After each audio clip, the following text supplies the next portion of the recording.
Hello my dear friend, इस video में हम बात करने जा रहे हैं CDSL स्टॉक के बारे में। डेली टाइम फ्रेम के अकॉर्डिंग हमने कैंडल को सिलेक्ट किया है और हम इसका टेक्निकल एनालिसिस करने जा रहे हैं।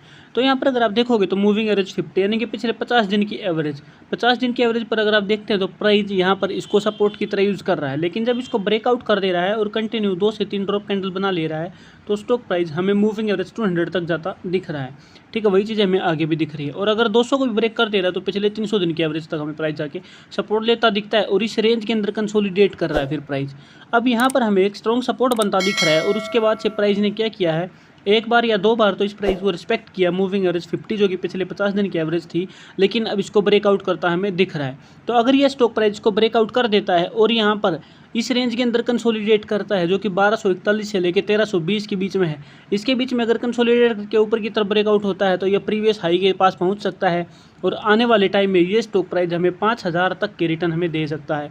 ठीक है, उसके लिए एक अलग टेक्निकल एनालिसिस है, डिटेल वीडियो आने वाले टाइम में बनाऊंगा, लेकिन अभी तो उसमें टाइम है।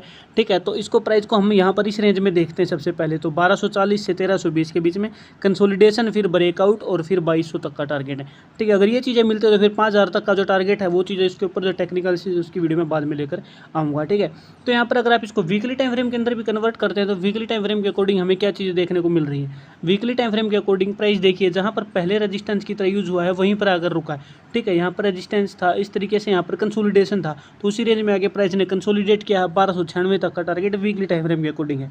अगर इसको ब्रेकआउट करेगा तो फिर ये हमें दूसरे टारगेट देखने को मिल सकते हैं, यानी कि अगर दोबारा प्राइस कहाँ पर जाकर रुकेगा, 1612 पर जाकर रुकेगा। तो डेली टाइम फ्रेम के अकॉर्डिंग टेक्निकल एनालिसिस मैंने आपको बता दिया है। मुझे उम्मीद है मेरी वीडियो आपको पसंद आई है।